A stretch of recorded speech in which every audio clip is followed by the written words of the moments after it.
جو راستہ متقیوں کا راستہ ہے، جو راستہ انعام والے لوگوں کا ہے، جو راستہ اچھے لوگوں کا ہے، اسی کو منتروں میں یوں کہا گیا، اگنے نیا سو پتھا رہے آسما بسوانی دیو یونان بدوار، اگنے نیا سو پتھا رہے آسما، اگنے نیا سو کا معنی سندر اور پتھ کا معنی راستہ، اچھے راستے پر لے چل، سندر راستے پر لے چل میرے بھائیوں۔ اس لیے اللہ قرآن میں کہتا ہے وَسَارِعُوا إِلَىٰ مَغْفِرَةٍ مِّن رَبِّكُمْ، وہ لوگوں اللہ کی رحمت کی طرف، اللہ کی مغفرت کی طرف تیزی سے آ گیا ہو۔ مانگنا تو اللہ تعالیٰ سے مانگنا، مانگنے کی ضرورت پڑ جائے تو اللہ تعالیٰ سے مانگنا، دعا کرنے کی ضرورت پڑ جائے تو اللہ تعالیٰ سے کرنا۔ ایک عورت اللہ کے نبی کے پاس آئی، کالی کلوٹی عورت، کہ اللہ کے نبی مجھے مرگی کا دورہ آتا ہے، ایک بیماری کا نام، جب میں اس بیماری میں مبتلا ہوتی ہوں، جب یہ بیمار مجھے ہوتا ہے، جب میں اس بیماری میں مبتلا ہوتی ہوں تو ہمارا پورا سطر کھل جاتا ہے، ہم ننگے ہو جاتے ہیں۔ اللہ کے نبی آپ دعا کر دیجئے تاکہ میں اس بیماری سے نجات پا جاؤں، آپ دعا کر دیجئے تاکہ میں ٹھیک ہو جاؤں۔ اللہ کے نبی صلی اللہ علیہ وسلم نے اس کے پاس دو آپشن رکھا کہ آئے عورت سنو، تمہارے پاس دو راستہ ہے، اگر تم صبر کر لیتی ہو تو میں تمہیں جنت کی گارنٹی دیتا ہوں، اگر صبر نہیں کرو گی تو سنو میں دعا کر دوں گا تم ٹھیک ہو جاؤ گی، لیکن جنت کی گارنٹی نہیں دے رہا ہوں۔ میرے بھائیوں، اس عورت نے جواب دیا، اے اللہ کے نبی میں صبر کر لوں گی، مجھے جنت چاہیے، میں صبر کر لوں گی۔ میری پیاری ماں بہنوں غور کرو، جبکہ دعا کرنے کے لیے بھی اللہ کے نبی صلی اللہ علیہ وسلم سوچ رہے ہیں اور اس کو آپشن دے رہے ہیں، اور اس عورت کا جواب بھی یہی ہے کہ مجھے جنت چاہیے، چند دنوں کی یہ دنیا ہے، یہ دنیا تو فانی ہے، دنیا کی ساری چیزیں فنا ہو جائے گی، کل من علیہا فان، یہ دنیا تو فانی ہے، دنیا کی ساری چیزیں فنا ہو جائے گی، جب تک دنیا میں رہوں گی صبر کر لوں گی، اگر اس کے بدلے ہمیں جنت مل رہی ہے تو۔ دعا تک نہیں کرائی، لیکن پتہ نہیں ہم اور آپ نہ جانے کس کس قسم کے ہم اور آپ جھاڑ پھونک کر رہے ہیں، نہ جانے کتنے اوجھے کے پاس جا کر، کبیراج کے پاس جا کر، پنڈتوں کے پاس جا کر، مزاروں پہ جا کر، باباؤں کے پاس جا کر منترے پڑھواتے ہیں، جھاڑ پھونک کرتے ہیں۔ میری پیاری ماں بہنوں، اگر آپ کے اندر شرک ہے، بدعت ہے، تو آپ اس کو اپنے گھروں سے نکال دیجئے، ختم کر دیجئے۔ ہم دیکھے ہیں، سنے بھی ہیں کہ عورتوں کے اندر ایک مزاج بنا ہے، ایک عقیدہ ان کا ایک جڑا ہوا ہے کہ جب گھر میں کسی ٹاٹ پر بیٹھ کر کوا گاگ گاگ کرے، اپنی آواز نکالے، تو عورت نے یہ عقیدہ بنایا، ان کی زبان سے بات نکلتی ہے کہ گھر میں مہمان آنے والا ہے۔ بدعت ہے۔ اگر کسی عورت کے ہاتھ میں گلاس ہے، اگر گلاس کسی طرح سے گر جاتا ہے تو عورت کہتی کہ گھر میں خطرہ ہونے والا ہے۔ نوجوانوں، ہم بھی آپ کے گاڑی پہ چڑھ کے سفر کیے ہیں، سوار ہوئے ہیں، مسلمان نوجوان اس طرح بھی مجھے ملا ہے، اگر ان کے راستے سے بلی گزر جائے، بلی راستہ کاٹ دے، تو ان نوجوانوں کا عقیدہ یہ ہے کہ راستے میں حادثے ہونے والے ہیں، مصیبت ہونے والی ہے، کوئی گھٹنا ہونے والی ہے۔ شرک ہے، بدعت ہے، اور اللہ کے نبی صلی اللہ علیہ وسلم نے فرمایا کہ شرک نہیں کرنا ہے، شرک کو اللہ تعالیٰ کبھی معاف نہیں کرے گا۔ اللہ قرآن میں کہتا ہے ان اللہ لا یغفر ان یشرک بہ ویغفر ما دون ذلک لمن یشاء۔ او لوگو، دنیا میں کسی نے نماز نہیں پڑھی، دنیا میں کسی نے روزہ نہیں رکھا، کسی نے دان نہیں دیا، زکوٰۃ نہیں دی، قتل کیا، چوری کیا، بے ایمانی کی، ڈاکہ ڈالا، لیکن اللہ چاہے تو اپنے بندوں کو معاف کر سکتا ہے، اللہ چاہے تو اپنے بندوں کو معاف کر سکتا ہے، لیکن دنیا میں کسی نے شرک کو انجام دیا ہے، دنیا میں کسی نے بدعت کے کام کیے ہیں، میرے بھائیوں، اللہ تعالیٰ قرآن میں کہتا ہے کہ میں اس کو کبھی معاف نہیں کروں گا، اللہ تعالیٰ کبھی اس کو معاف نہیں کرے گا۔ دنیا میں اگر کسی نے شرک کیا ہے، وَسَارِعُوا إِلَىٰ مَغْفِرَةٍ مِّن رَبِّكُمْ، او لوگو، اللہ کی رحمت کی طرف، اللہ کی مغفرت کی طرف تیزی سے آؤ، اپنا قدم آگے بڑھاؤ۔ جہاں اللہ تعالیٰ نے ہمارے لیے مغفرت رکھی ہے، جہاں اللہ تعالیٰ نے ہمارے لیے رحمت رکھی ہے، وہاں آنے میں دیر نہ کرو، جلدی آؤ، وہاں آنے میں دیر نہ کرو، جلدی آؤ۔ اور کوئی ہم سے گناہ ہو جائے تو اللہ رب العالمین سے شرمندہ ہونا ہے اور کہنا کہ اللہ ہم نے اپنے نفس پر گناہ کر لی، گناہوں سے ہوں شرمندہ الہی درگزر کر دے، گناہوں سے ہوں شرمندہ الہی درگزر کر دے، بڑا مجرم ہوں میں تیرا الہی درگزر کر دے۔ تو میرے بھائیوں، میں یہ کہہ رہا تھا اللہ تعالیٰ نے جہاں ہمارے رحمت رکھی ہے، مغفرت رکھی، وہاں ہمیں تیزی سے آنا ہے۔ میرے پیارے ساتھیوں، مجھے کچھ اشارہ ہوا، اس کی طرف میں آنا چاہوں گا۔ میک میں آواز بھی نہیں، تھوڑا آواز دینے کی کوشش کیجیے۔ میرے بھائیوں، اللہ رب العالمین نے جہاں ہمارے لیے رحمت رکھی، مغفرت رکھی اور جنت حاصل کرنے کے لیے کہا ہے، جنت کیسے ملے گی اور جنت کن لوگوں کے لیے تیار کی گئی؟ متقیوں کے لیے تیار کی گئی ہے۔ وہ عورت جو اللہ کے نبی کے پاس آئی، ایمان دیکھیے کہ اللہ کے نبی ہم صبر کر لیں گے لیکن ہمیں جنت چاہیے، اگر آپ دعا کر دیتے ہیں تو ہماری بیماری ٹھیک ہو جائے گی، لیکن آپ جنت کی گارنٹی نہیں دے رہے۔ لیکن میرے بھائیوں، نہ جانے دنیا میں ہم نے کتنے شرک کو اپنا لیے ہیں، ہمیں دنیا میں جنت کی فکر نہیں ہے، جنت کی آرزویں نہیں ہے، اگر آرزو ہے بھی تو عمل کرنے کا جذبہ نہیں ہے۔ ہم نے بہت سی عورتوں کو بھی دیکھا، سنا بھی، پڑھا بھی کہ جب ان کے پیٹ میں بچہ ہوتا ہے، 4 مہینے کا، 5 مہینے کا، 6 مہینے کا ہوتا ہے، وہ کسی ایسے بابا کے پاس جاتا ہے، کسی ایسے عورت کے پاس جاتا ہے، کسی ایسے کاہن کے پاس جاتا ہے، جا کر اپنا ہاتھ چیک کرواتی ہے۔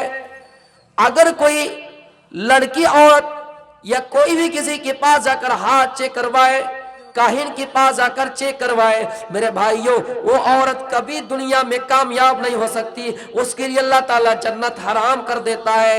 جا کر ہاتھ چیک کرواتا ہے۔ کوئی لڑکا اپنی بیوی کو لے کر گیا، کوئی مرد اپنی بیوی کو لے کر گیا، یا پھر مرد اگر شرک سمجھ رہے، بدعت سمجھ رہے، تو ان کی بیوی خود چل کے گئی تاکہ مرد کو پتہ نہ چلے، اور جا کر ہاتھ چیک کرواتی ہے کہ دیکھو ہمارے پیٹ میں جو بچہ پل رہا ہے یہ لڑکا ہے یا لڑکی۔ شرک ہے۔ میرے بھائیوں، یہ چیز پتہ کرنا، پتہ کروانا، یہ شرک ہے۔ کاہن آپ کو کچھ بھی بولے گا تو ہی چیز آپ کے پاس ہوں گی، یا تو لڑکا یا لڑکی۔ مان کے چلیے اللہ نے پہلے ہی سے آپ کے پیٹ میں لڑکا رکھا، پہلے ہی اللہ تعالیٰ نے آپ کے پیٹ میں لڑکا رکھا اور وہ کاہن بتا دیا، تو آپ تو پھر اس کے اوپر بھروسہ کر لیں گے اور ساری چیزیں ان سے پوچھیں گے۔ تو میرے بھائیوں، یہ شرک یا کام ہے۔ اس عورت نے کہا اللہ کے نبی میں صبر کر لوں گی، مجھے جنت چاہیے۔ اور اللہ تعالیٰ نے مومنوں سے کہا ان اللہ اشترى من المؤمنین انفسهم واموالهم بان لهم الجنہ، اللہ تعالیٰ نے مومنوں سے ان کی جانوں کو، ان کے مالوں کو خرید لیا ہے، اس عوض خرید لیا کیونکہ اللہ تعالیٰ نے اس کے بدلے جنت دے رکھی ہے۔ تو میری ماں و بہنوں، اگر اپنا ایمان مضبوط کرنا ہے تو شرک اور بدعت سے ہمیں اور آپ کو بچنا ہے۔ اگر جنت واقعی چاہیے تو کسی کے پاس جا کر جھاڑ پھونک نہیں کرانا ہوگا، کسی کے پاس جا کر یہ پتہ نہیں لگوانا ہوگا کہ ہمارے پیٹ میں کیا پڑ رہا ہے، ہمارے نصیب میں کیا ہے، آگے چل کے ہم بادشاہ بنیں گے، بادشاہ کی بیوی بنیں گے یا نہیں۔ یہ اگر ہم اور آپ پتہ کرنے کے لیے گئے تو ہم نے گویا کہ کفر والا عمل کر دیا۔ میرے ماں و بہنوں، اللہ کے نبی صلی اللہ علیہ وسلم سے اس عورت نے کہا کہ اللہ کے نبی کم سے کم آپ یہ دعا کر دیجئے کہ جب میں بیماری میں مبتلا ہوں، میرا ستر کھلے، میری عزت لوگوں کو دکھائی دے، تو اللہ کے نبی آپ دعا کر دیجئے تاکہ میری عزت دکھائی نہ دے، آپ دعا کر دیجئے تاکہ میرا ستر نہ کھلے، میں ننگی نہ ہوں۔ اللہ کے رسول صلی اللہ علیہ وسلم نے دعا کر دی، اس کے بعد سے اس عورت کا ستر نہیں کھلا، اس کی عزت کسی نے نہیں دیکھی۔ میرے بھائیوں، تو اس عورت کو فکر تھی اپنی آپ کی عزت کی۔ موجودہ صورتحال ہمارے دیش میں آئے دن کوئی نہ کوئی گھٹنا ہم اور آپ دیکھنے کو مل رہے ہیں، ہمیں اور آپ کو سننے کو مل رہے ہیں کتنے ایسے معاملہ آ گئے ہیں کہ 6-6 سالہ بچی کے ساتھ ریپ کیا گیا، 10-10 سالہ بچی کے ساتھ ریپ کیا گیا۔ میری ماں بہنوں آپ سے گزارش ہے کہ آپ کچھ غلطیاں اس طرح کر رہے ہیں کہ آپ مسلم لڑکوں کو چھوڑ کر مسلموں میں شادی رچائے بغیر آپ غیروں کے ساتھ فرار ہو رہی ہیں۔ اللہ کے نبی صلی اللہ علیہ وسلم نے کہا ہے، اللہ کے نبی کی حدیث ہے، اگر کسی نے غیر کے ساتھ شادی رچا کے اپنا دین بدل دیا تو اس کو قتل کر دیا جائے گا۔ اس کا حکم ہے کہ اس کو قتل کر دیا جائے گا۔ آپ کو دیکھنے کو مل رہا ہے، لیکن باوجود مسلم لڑکیاں، ہماری سماج کی لڑکیاں بہت سارے غیر مسلموں کے ساتھ فرار ہو رہی ہے۔ یہ ہماری اور آپ کی ذمہ داری ہے کہ ہم اپنے بہن اور اپنی بیٹیوں کی حفاظت کو میرے بھائیوں بچائے رکھیں، کیونکہ ہمارے اس دیش بہت نازک حالات سے گزر رہے ہیں۔ وَسَارِعُوا إِلَىٰ مَغْفِرَةٍ مِّن رَّبِّكُمْ، اپنے رب کی رحمت کی طرف تیزی سے آؤ۔ جہاں پہ اللہ تعالیٰ نے نیکیاں لکھی وہاں نیکیاں کرنے میں ہی آگے آؤ، جہاں اللہ نے گناہ لکھا وہاں گناہ کرنے سے بچنا ہے۔ میرے بھائیوں، ابو بکر صدیق رضی اللہ تعالیٰ عنہ نیکیاں کرنے میں کیسے آگے آگے رہا کرتے تھے، عمر فاروق رضی اللہ تعالیٰ عنہ نیکیاں کرنے میں کیسے آگے آگے رہا کرتے تھے۔ اللہ کے نبی کا اعلان ہوا کہ غزوہ تبوک کی تیاری میں بہت سارا مال لگے گا، بہت سارا پیسہ خرچ ہوگا، تمہیں بہت سارا دان دینا ہوگا، صدقہ کرنا ہوگا، تمہیں بہت سارا تعاون کرنا ہوگا۔ حضرت عمر فاروق رضی اللہ تعالیٰ عنہ گئے اور گھر کا آدھا مال لا کر جمع کر دیے۔ اللہ کے نبی نے پوچھا، اے عمر کیا لائے ہو؟ حضرت عمر فاروق رضی اللہ تعالیٰ عنہ کا جواب ہے کہ اللہ کے نبی، میں گھر کا آدھا مال لا کر آپ کے پاس جمع کر دیا ہو۔ کیا چھوڑے ہو؟ آدھا مال گھر میں چھوڑ دیا ہو۔ اور من میں سوچ رہی اللہ، آج میں ابو بکر صدیق سے نیکیوں میں آگے بڑھوں گا۔ ابو بکر صدیق کی باری آئی، گھر گئے اور گھر سے پورا کا پورا مال لا کر اللہ کے نبی کی خدمت میں جمع کر دیے، اس جنگ کی تیاری میں لا کر جمع کر دیے۔ اللہ کے نبی نے پوچھا، آئے ابو بکر بتاؤ کیا لائے ہو اور کیا چھوڑے ہو؟ ابو بکر کا جواب ہے کہ اے اللہ کے نبی، میں گھر کا پورا مال لا کر جمع کر دیا ہو اور گھر میں صرف اللہ اور اس کے رسول کو چھوڑ آیا ہو۔ حضرت عمر فاروق کو یہ جملہ سننا تھا اور نظر آسمان پہ اٹھائی اور کہنے لگے کہ یا اللہ، آج کے بعد سے عمر کو یقین ہو گیا کہ میں نیکی کے معاملے میں کبھی ابو بکر صدیق سے آگے نہیں بڑھ سکتا۔ یہ صحابہ کرام تھے جو سوچا کرتے تھے کہ میں نیکی کے معاملے میں کیسے آگے بڑھوں۔ یہ ہم اور آپ ہیں کہ ہم دیکھ رہے ہیں کہ فلاں گناہ کر رہا ہے تو ہم گناہ کر جائیں تو کیا فرق پڑے گا، فلاں کا بیٹا چور ہے، ہمارا بیٹا اگر چوری کر لیا تو کیا ہو گیا۔ دوسروں کے گناہ پر ہماری نظر ہے، لیکن ہماری نظر کسی کے نیکی کے اوپر نہیں ہے، ہماری نظر کسی کی اچھائی پر نہیں ہے۔ میرے بھائیوں، آپ کے اندر 99 اچھی صفتیں ہیں، آپ کے اندر 99 اچھی چیزیں ہیں، ایک برائی آپ کے اندر ہے، لیکن ہماری اور آپ کی نیت، ہماری اور آپ کی سوچ اس ایک گناہ کے اوپر ہے، اس ایک برے کام کے اوپر ہے۔ اس کی 99 صفتوں کو ہم نے ٹھکرا دیا اور اس کی ایک گناہ کے اوپر ہمارا دھیان چلا گیا۔ بنگالی میں 2 عورت جھگڑا کر رہی ہے، بنگالی 2 عورت جھگڑا کر رہی ہے اور جھگڑے میں بہت لعن طعن اور اپنی زبان سے بہت طرح کی گالیاں نکل رہی ہیں۔ بنگالی میں جھگڑا کر رہی 2 عورت، ایک عورت کی زبان اتنی گندی ہے، وہ کہہ رہی کہ تم لیڑ کھاؤ لہو کھاؤ پوچھ کھاؤ، پتہ نہیں اس کا کیا معنی ہے۔ دوسری عورت اس کو جواب دے رہی کہ ہاں بہن ٹھیک ہے، تم اچھی چیز کھاؤ، تم پنیر کھاؤ، گھی کھاؤ، پلاؤ کھاؤ، بریانی کھاؤ، جلیبی کھاؤ۔ ایک گالی دے رہی ہے کہ تم لیڑ کھاؤ لہو کھاؤ پوچھ کھاؤ، اور دوسرا اس کو جواب دے رہی ہے کہ تم اچھی چیز کھاؤ، جلیبی کھاؤ، مٹھائی کھاؤ۔ تیسری عورت دور سے سن رہی، اس کو بڑا غصہ آیا، یہ تم کو گالی دے رہی ہے اور تم اس کو اچھے انداز میں جواب دے رہی ہو۔ تو اس عورت نے جواب دے کہ میری بہن، جس انسان کے پاس جو ہوتا ہے، جس آدمی کے پاس جو زبان ہوتی ہے، جس انسان کا جو غذا جو خوراک کھانا ہے وہ انسان وہی کھانا کھاتا ہے، ان کی زبان سے وہی بات نکلتی ہے، اس عورت کے اندر وہی زبان ہے اور اس کا کھانا بھی اسی طرح ہے، اس لیے ان کی زبان سے لیڈ لہو پوج نکلا۔ ہم تو اچھی چیز کھاتے ہیں، ہماری زبان میں اچھی چیز ہے، اس لیے ہم نے اچھی چیزوں کا ذکر کیا۔ تو میرے بھائیوں، صورتحال یہ ہو گئے کہ ہم اور آپ کیا کر رہے ہیں، دوسروں کے اندر اچھائیوں کو ہم دیکھ نہیں رہے، ان کے برائی کی طرف ہم نظر اٹھائے دیکھیں۔ تو میرے پیارے ساتھیوں، غور کیجئے، اگر ہماری اندر کچھ اچھے کام ہو اور کسی کے اندر اچھے نہ ہو، اس کو سمجھائیے۔ کسی کے اندر کچھ اچھا کام ہے، اچھا عمل ہے، تو اس کو آپ اپنانے کی کوشش کیجئے۔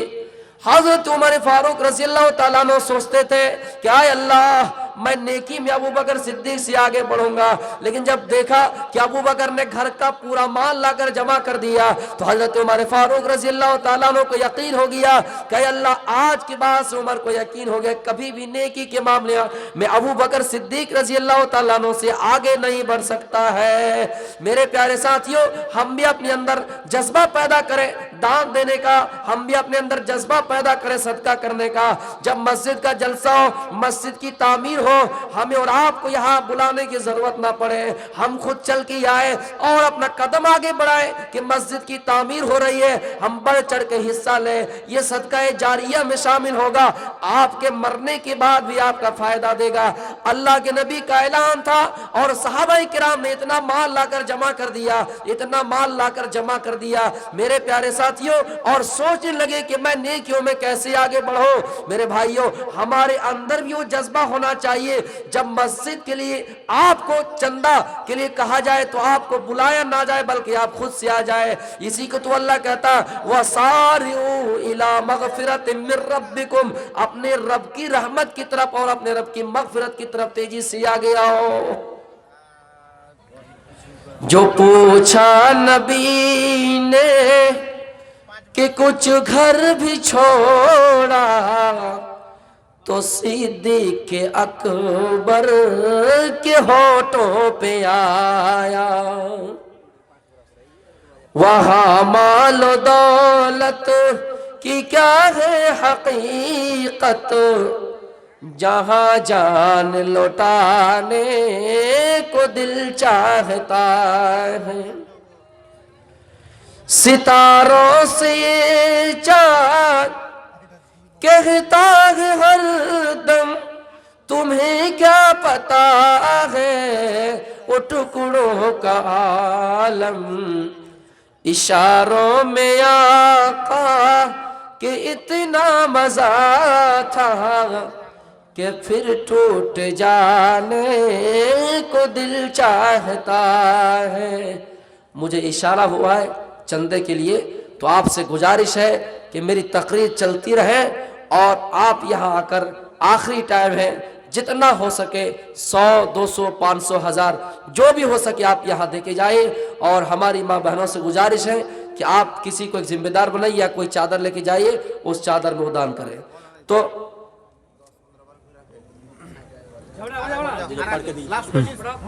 کیا ہے عقیقہ کا گوشت سردار کے پاس جمع ہو سکتا ہے کہ نہیں ہو سکتا؟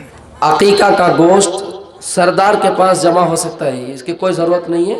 آپ جو اپنے آس پاس کے پڑوس ہے، ضروری یہ بھی نہیں کہ آپ پورا مطلب گاؤں ہی میں دیں، جو آپ بیچ میں مان کے چلیے آپ کا گھر ہے، 2 4 آدمی ادھر کا 2 آدمی ادھر کا 2 آدمی آپ لے کے کھا لیجیے، جمع کرنا کوئی ضروری نہیں ہے۔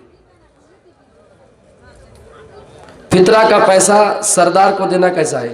کوئی ضروری نہیں ہے، سماج میں اگر اتحاد ہے، آپ کا سماج اس حساب سے چلتا ہے تو آپ جمع کر سکتے ہیں، کوئی برائی بھی نہیں ہے، لیکن آپ اپنا فطرہ اپنے سے نکالیے، کسی کو دے کوئی دقت نہیں۔ تو میرے بھائیوں، اللہ کے نبی صلی اللہ علیہ وسلم نے لوگوں کو، صحابہ کرام کو دان کی طرف، صدقے کی طرف رغبت دلائے، اور صحابہ کرام نے اپنے اندر یہ سوچ پیدا کر لی کہ میں نیکیوں میں آگے بڑھوں۔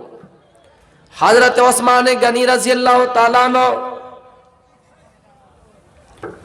مدینے کے کسی بازار میں گئے، غلہ لے کر گئے، اناج لے کر گئے، گیہوں لے کر گئے، جو لے کر گئے، کھجور لے کر گئے، پنیر لے کر گئے۔ بازار میں بہت سارے تاجر عثمان غنی رضی اللہ تعالیٰ عنہ کے پاس آنے لگے اور کہنے لگے، کیا ہے عثمان غنی، اے عثمان غنی آپ جو یہ مال لائے ہیں یہ 10 کا مال 12 میں دے دیجئے، 12 میں بکری کر دیجئے۔ حضرت عثمان غنی کا جواب ہے کہ نہیں نہیں، ابھی سورج طلوع نہیں، پوری طرح سے طلوع نہیں ہوا ہے، اور طلوع ہونے دو، 8 بجے 10 بجے کا ٹائم ہے۔ پھر کچھ لوگ اور آئے، کہا عثمان غنی 10 کا مال 15 میں دے دیجئے۔ حضرت عثمان غنی جواب دے رہے کہ نہیں نہیں، ابھی سورج اور اٹھنے دو، 12 بجنے دو، 1 بجنے دو۔ حضرت عثمان غنی کے پاس بہت سارے تاجر آئے، 10 کا مال 12، 12 15 20، یہاں تک یہ کہا کہ 10 کا مال ہم 20 میں بھی خرید لیں گے۔ لیکن حضرت عثمان غنی نے کسی کو اپنا مال نہیں دیا، کسی کو اپنا مال نہیں بیچا۔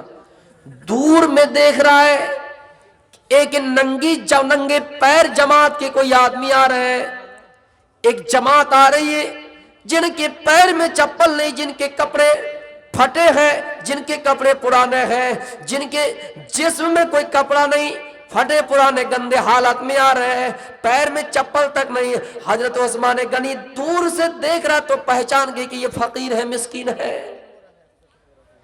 حضرت عثمان غنی نے ان کو اپنے پاس بلایا، مسکینوں کی جماعت، فقیروں کی جماعت۔ میرے بھائیو حضرت عثمان غنی کے پاس آئے، حضرت عثمان غنی کے پاس آئے اور کہا کیا بات ہے، کس ارادے سے آئے ہو، کس نیت سے آئے ہو؟ فقیر صاحب نے کہا، مسکینوں نے جواب دیا کہ ہم تو ننگے پیر اور ہمارے بدن میں کپڑے نہیں ہیں، ہم مانگا کرتے ہیں، جو کچھ دے دے ہم اسی سے اپنا دن گزارتے، اپنا پیٹ چلاتے ہیں، ہم تو یتیم ہیں، ہم تو مسکین ہیں۔ حضرت عثمان غنی نے جتنا مال بازار لے گیا، جتنا مال بازار لے گیا، پورا کا پورا مال اس مسکین کو دے دیا، اس یتیم کو دے دیا، اور کہا اللہ گواہ رہنا، اے مسکینوں تم بھی گواہ رہنا، اے یتیموں تم بھی گواہ رہنا، آج کا پورا مال ہم نے اللہ کے واسطے، آج کا یہ پورا سودا ہم نے تم کو دے دیا، اللہ کے واسطے تم کو دان کر دیا، صدقہ کر دیا۔ میرے پیارے ساتھیوں 10 کا مال 20 روپے میں بکری ہو رہا تھا، لیکن حضرت عثمان غنی نے اس یتیم کی ٹیم کو، اس مسکین کی جماعت کو دے دیا۔ لیکن ہم اور آپ جو یتیموں کا حق کھایا کرتے ہیں، ہم اور آپ جو اپنی اولاد کا حق مارتے ہیں، ہم اور آپ جو دنیا میں لوگوں کا حق مارتے ہیں، میرے بھائیوں یہ حقوق العباد میں شامل ہے۔ اللہ کہتا ہے دنیا میں تم نے حقوق اللہ کو انجام نہیں دیا، یہ رب اور بندے کا مسئلہ ہے، معاملہ ہے، اللہ چاہے تو اپنے بندے کو معاف کر دے گا، لیکن حقوق العباد کا مسئلہ بڑا خطرناک ہے۔ بندہ بندے کو اگر معاف نہ کرے تو اللہ تعالیٰ اس کو معاف نہیں کرے گا۔ اگر کسی نے کسی یتیم کا حق کھا لیا، اگرچہ وہ یتیم اپنے ہونے والے یا پھر جو ان کے شوہر ہیں دوسرے بچے ہی کیوں نہ ہو، یا پھر وہ دوسری عورت سے ہی کیوں نہ ہو، دوسرے مرد سے ہی کیوں نہ ہو، اگر آپ نے کسی یتیم کا حق کھا لیا، آپ نے کسی دوسرے شوہر سے جو بچہ آپ کا پیدا ہوا اس کا حق کھا لیا، تو میرے بھائیوں اللہ کے نبی صلی اللہ علیہ وسلم نے بڑے سختی سے یہ جملہ کہا ہے کہ اگر کسی نے کسی کا حق مار لیا، کسی نے کسی کی زمین و جائیداد پر قبضہ کر لیا، تو کل قیامت کے دن زمینوں کا 7 زمینوں کا توق ان کے گلے میں پہنایا جائے گا۔ میرے بھائیوں تو دنیا میں ہم اور آپ صحیح کھانا کھائیں، صحیح خوراک کھائیں، جو پہن رہے اس کے اوپر دیکھیں کہ ہم حلال پہن رہے یا نہیں، جو کھانا کھا رہے وہ حلال ہے یا حرام۔ میرے بھائیوں تبھی ہماری دعائیں قبول ہوگی۔ آج دعائیں ہماری قبول نہیں ہوتی ہے، اس کی ایک وجہ یہ ہے کہ ہم نے حلال کو چھوڑ دیا اور ہم نے حرام کو اپنا غذا مان لیا، ہم نے حرام پر ابھر آیا۔ میرے بھائیوں اس لیے ہماری اور آپ کی دعائیں قبول نہیں ہوتی۔ تو حضرت عثمان غنی نے پورا کا پورا مال اس یتیم کو، اس مسکین کو، جماعت کو دے دیا۔ وَسَارِعُوا إِلَىٰ مَغْفِرَةٍ مِّن رَّبِّكُمْ وَجَنَّةٍ عَرْضُهَا السَّمَاوَاتُ وَالْأَرْضُ، اللہ کی مغفرت کی طرف، اللہ کی رحمت کی طرف تیزی سے اپنا قدم بڑھاؤ۔ جنگ کے میدان میں جانے کے لیے ضرورت پڑے، نبی کا اعلان ہو، اسلام کو بچانے کے لیے اگر تمہیں جانا پڑے، میرے بھائیو تو جاؤ، کوئی حرج نہیں، کوئی دقت نہیں۔ حنظلہ رضی اللہ تعالیٰ عنہ کے صحابی ہے، اللہ کے نبی صلی اللہ علیہ وسلم نے اعلان کیا کہ اے میرے صحابہ جنگ میں چلنا ہے، جنگ کی تیاری ہو گئی ہے، تم سب کو جنگ میں چلنا ہے۔ حنظلہ اپنی بیوی کے ساتھ ہے، حنظلہ اپنی بیوی کے ساتھ ہے، ابھی غسل تک بھی نہیں کہ غسل جنابت سے فارغ بھی نہیں ہوئے تھے۔ اتنے میں نبی کا اعلان، آپ کا حکم، آپ کا اعلان سر آنکھوں پر ہے۔ حنظلہ اپنی بستر سے اٹھ جاتا ہے، ان کی بیوی منع کر رہی کہ آئے میرے شوہر رک جائیے، آپ کم سے کم غسل کر لیجئے، اس کے بعد جنگ میں جائیے۔ حنظلہ نے کہا ہے میری بیوی نہیں نہیں، اللہ کے نبی کا اعلان ہو گیا ہے، اس اعلان کے بعد صحابہ کرام کو کسی کو روکنے کی ضرورت نہیں ہے، ایک منٹ ٹھہرنے کی اجازت نہیں ہے۔ حنظلہ نبی کا اعلان سن کر اپنے بستر سے کھڑے ہوئے اور جنگ کے میدان میں نکل گئے، جنگ کے میدان میں نکل گئے۔ حنظلہ لڑتے گئے، کافروں کو جہنم رسید کر دیا، اور آخر کر حنظلہ بھی شہید ہو گئے، ان کا انتقال ہو گیا۔ حنظلہ اپنی بیوی کو بدوا کر دیا، اپنے بچوں کو یتیم کر دیا۔ میرے بھائیوں، کسی میں یہ بات آتی کہ حنظلہ کا ایک بچہ اس کے پیٹ میں ہوا تھا، کسی میں یہ کہ وہ حنظلہ خود، میرے بھائی اسی کا نام کوئی کہتا ہے کہ اسی کا نام خود عبداللہ تھا۔ بہرحال میں اس کی طرف جانا نہیں چاہتا ہوں۔ حنظلہ نے اپنی بیوی کو بدوا کر دیا، جہاد کے میدان میں چلے گئے، نرم گرم بستر چھوڑ دیا، اپنے بچوں کی، اپنے پریوار کی ٹھنڈک کو انہوں نے ٹھکرا دیا، اپنی بیوی کے نرم گرم بستر کو چھوڑ دیا، بیوی کی محبت کو قربان کر دیا، اور میدان جنگ میں شامل ہو گئے، جہاد کرنے چلے گئے اور خود شہید ہو گئے۔ اللہ کے نبی کی کانوں میں آواز آئی، خبر آئی کہ حنظلہ شہید کر دیا گیا ہے۔ حنظلہ کی لاش کو لایا گیا، اللہ کے نبی دیکھ رہے کہ حنظلہ کے بالوں سے، سروں سے پانی ٹپک رہا ہے۔ آپ نے فرمایا اے میرے صحابہ جاؤ پوچھو، حنظلہ کے گھر والوں سے پوچھو کیا ماجرا ہے، کیا بات ہے، کیا معاملہ ہے کہ حنظلہ کو فرشتے غسل دے رہے ہیں، حنظلہ کے بالوں سے پانی ٹپک رہا ہے، حنظلہ کے بالوں سے پانی ٹپک رہا ہے۔ میرے بھائیوں، حنظلہ کی بیوی نے بتایا کہ اللہ کے نبی، حنظلہ بھی ابھی ہم سے ہم بستر ہوئے تھے، اور اتنے میں آپ کا اعلان ہو گیا، ہم دونوں کی ملاقات ہوئی، حنظلہ غسل جنابت سے فارغ بھی نہیں ہو سکے، آپ کا اعلان ہو گیا اور حنظلہ بستر چھوڑ کر میدان جنگ کی طرف چلے گئے تھے۔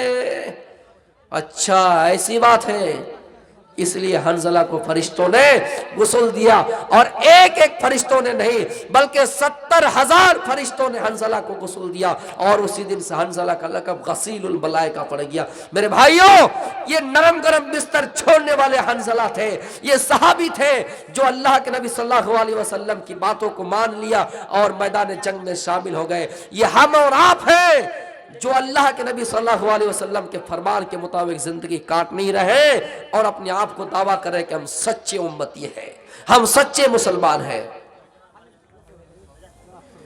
جہاد محبت کی آواز گونجی، کہا حنظلہ نے یہ دلہن سے اپنی، اجازت اگر دو تو جام شہادت لبوں سے لگانے کو دل چاہتا ہے۔ تو حنظلہ کے کانوں میں آواز گئی اور حنظلہ چلے گئے۔ اس دور کی مائیں تھی میری ماؤں بہنوں کہ حنظلہ کو نہیں روکی، یہ نہیں کہا کہ اے میرے شوہر ابھی ابھی ہماری شادی ہوئی ہے، اس وقت ہمیں تمہاری ضرورت ہے، تمہیں ہماری ضرورت ہے، مت نکلو، مت جاؤ، ایک بار بھی منع نہیں کیا ہے۔ آج کل کی مائیں میرے بھائیوں اسلام نافذ کروانے سے اپنے بیٹوں کو روک رہی ہے، اپنے